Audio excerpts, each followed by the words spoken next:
Assalamualaikum warahmatullahi wabarakatuh. Bertemu kembali dengan Ibu Yoyo Malia dalam pelajaran Bahasa Indonesia untuk kelas 12. Materi yang akan dibahas pada kesempatan ini yaitu ciri kebahasaan dan penyusunan teks cerita sejarah. Menggali sejarah melalui karya sastra tentu akan lebih menyenangkan. Peristiwa sejarah yang dituangkan dalam karya sastra mampu memancing pembaca untuk berimajinasi.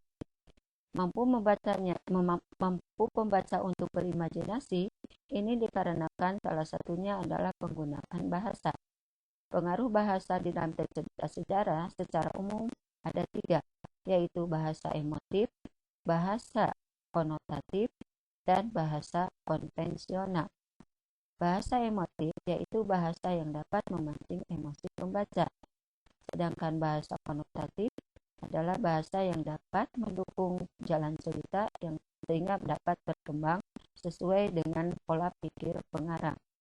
Kemudian bahasa konvensional yaitu bahasa yang banyak dipahami oleh masyarakat.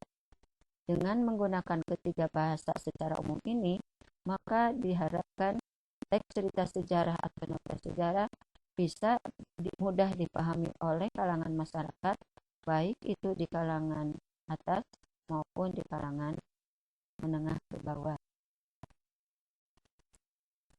Secara khusus, yang pengaruh kebahasaan di dalam teks cerita sejarah itu ada 4, yaitu kata keterangan, kemudian kata sifat, lalu bahasa kias, dan majas.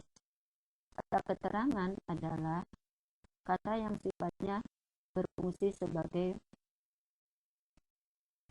penjelas dalam sebuah kalimat yang sifatnya mudah berpindah posisi.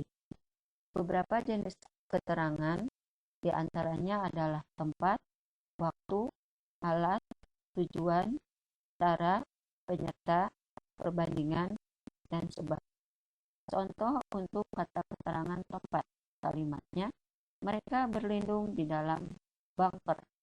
Kata tempat di sini menunjukkan di sini di dalam adalah salah satu contoh penggunaan keterangan. Contoh yang lain, penyerta. Di sini kalimatnya, Gajah Mada beserta anak buahnya siap siaga. Itu ada kata beserta menunjukkan penyerta yang menunjukkan kata keterangan. Dan banyak lagi contoh-contoh yang lainnya. Sehingga kalimat yang ada di dalam teks cerita sejarah atau novel sejarah itu dengan menggunakan keterangan itu akan lebih mudah untuk dipahami kembali dan maknanya akan lebih jelas. Selanjutnya adalah kata sifat. Adalah kata yang menerangkan nomina atau kata benda. Jadi kata sifat adalah dapat digabung dengan kata lebih atau sangat. Contohnya, tidak perlu cacet-cacet. Ayahnya yang pemarah itu membentak. Dipikir murah, beli cat. Apa? Enak saja. Itu tuh menunjukkan bahwa sifat dari kalimat tersebut ayahnya adalah pemarah. Kemudian ada bahasa kias. Bahasa kias adalah bahasa yang dipakai sehari-hari tetapi mempunyai arti khusus atau efek khusus. Bahasa kias terdiri dari 2 bagian, yaitu makna simbolik dan makna ungkapan. Contoh makna simbolik.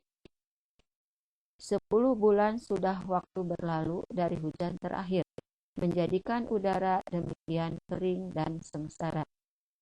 Pada kutipan cerita sejarah tersebut terdapat kata yang mempunyai makna simbolik. Kata sengsara pada paragraf pertama atau pada kalimat pertama merupakan makna kias. Kata sengsara menyimbolkan suasana yang buruk. Untuk ungkapan adalah kelompok kata atau gabungan kata yang menyatakan makna khusus yang makna unsur-unsurnya seringkali menjadi kabur atau mempunyai makna baru. Contohnya, segala omong kosong tentang kemerdekaan itu slogan belaka yang menipu. Frase omong kosong pada kutipan tersebut termasuk ungkapan. Omong kosong bermakna bualan atau perkataan yang belum tentu kebenarannya. Makna kata tersebut berbeda dengan makna kata pembentuknya. Kemudian kita lanjutkan ke majas. Majas adalah gaya bahasa atau cara pengarang atau seseorang dalam mempergunakan bahasa sebagai alat mengekspresikan perasaan dan buah pikiran. Beberapa majas yaitu majas perbandingan, majas sindiran, majas penegasan, dan majas pertentangan. Adapun pengarang menggunakan majas di sini tujuannya adalah untuk memberikan sesuatu yang lebih dari biasa dalam penggunaan kalimat, sehingga kalimat-kalimat yang ada di dalam teks cerita sejarah atau novel sejarah tersebut akan lebih hidup sehingga tidak monoton dan tidak membosankan. Selanjutnya kita akan membahas tentang penyusunan teks cerita sejarah. Di sini penyusunan teks cerita sejarah disatukan dengan menyunting teks cerita sejarah. Dalam menyusun teks cerita sejarah, sebagai sumber bisa kita lakukan dengan melakukan wawancara, bisa langsung ke orangnya yang pernah melakukannya, atau wawancara terhadap sumber atau narasumber yang bisa dipercaya. Tentu saja dengan beberapa hal yang sudah disiapkan sesuai dengan tujuan kita sebagai penulis. Atau bisa juga dilakukan dengan cara menulis kreatif. Berarti kita harus mencari literasi lain, antara lain misalnya dengan datang ke perpustakaan, membaca buku, atau dengan literasi-literasi yang lainnya. Lalu langkah-langkah menyunting teks cerita sejarah.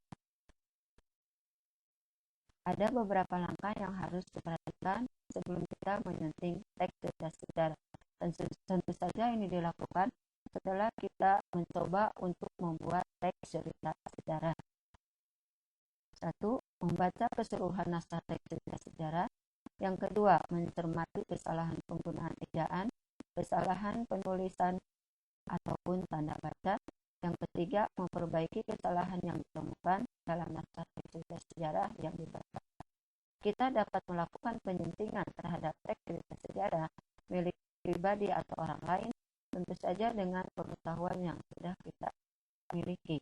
Di antaranya saja adalah hal-hal yang sudah kita bicarakan sebelumnya, antara lain yaitu dengan apa itu teks cerita sejarah, kemudian bagaimana strukturnya, kemudian informasi apa yang dapat kita peroleh dari teks tersebut, lalu kita lihat dari kebahasaannya, kemudian kita mengetahui bagaimana langkah-langkah menulis sebuah teks cerita sejarah.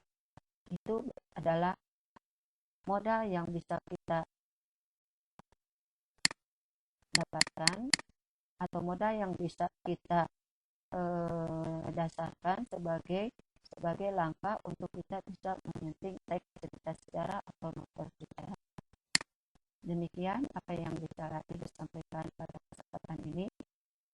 Mudah-mudahan bermanfaat, dan kalau belum paham silakan untuk membuka kembali literasinya. Sampai bertemu pada kesempatan yang lain.